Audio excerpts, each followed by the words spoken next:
এখন বলে দিচ্ছি প্রপার সিকিউরিটি এবং নয়েজ ফিল্টারিং সার্কিট না থাকার কারণে এই পাওয়ার সাপ্লাইটি কোথায় কোথায় ব্যবহার করা উচিত না।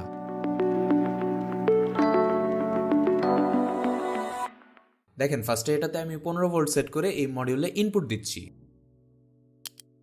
এখন যদি ফোন চার্জ দেই তাহলে দেখেন প্রচুর পরিমাণে মিস টাচ হচ্ছে, অর্থাৎ আমি টাচ করছি এক জায়গায়, লাগছে আর এক জায়গায়। এই সমস্যাটা তখনই হয় যখন আমরা লো কোয়ালিটির অ্যাডাপ্টার ইউজ করি, যেটাতে প্রপার সিকিউরিটি এবং নয়েজ ফিল্টারিং সার্কিট না থাকে।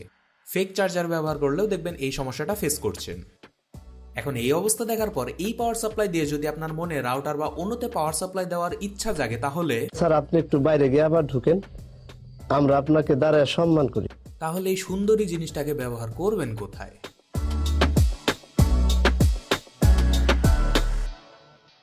কেবলের রেজিস্ট্যান্স বেশি থাকার কারণে পাওয়ার সাপ্লাই থেকে যতটুকু ভোল্টেজ এবং অ্যাম্পিয়ার ব্যাটারি পর্যন্ত যাওয়ার কথা ছিল ততটুকু পৌঁছায় না।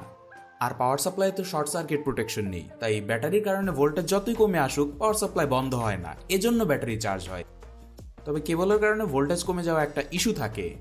যেমন দেখেন 3S লিথিয়াম আয়ন ব্যাটারি চার্জিংয়ের জন্য 12.6 ভোল্ট রাখলে ফুল চার্জ হয় না, আমাদেরকে আরও 1 ভোল্ট বেশি বা 13.5 ভোল্টের মতো রাখতে হয় ফুল চার্জ করার জন্য। যে কাজটা নির্দ্বিধায় করতে পারবেন সেটা হলো 6 থেকে 24 ভোল্টের মোটর চালাতে পারবেন। এছাড়া অনেকে বিএলডিসি ফ্যান চালান। সহজ কথায় মোটর রিলেটেড যত ডিভাইস আছে সব চালাতে পারবেন। এলইডির ব্রাইটনেস কন্ট্রোল করতে পারবেন, কোনো অসুবিধা হবে না। আপনি হয়তো 12 ভোল্টের সোল্ডারিং আয়রন ব্যবহার করছেন, সেটাও চালাতে পারবেন, কোনো অসুবিধা নেই।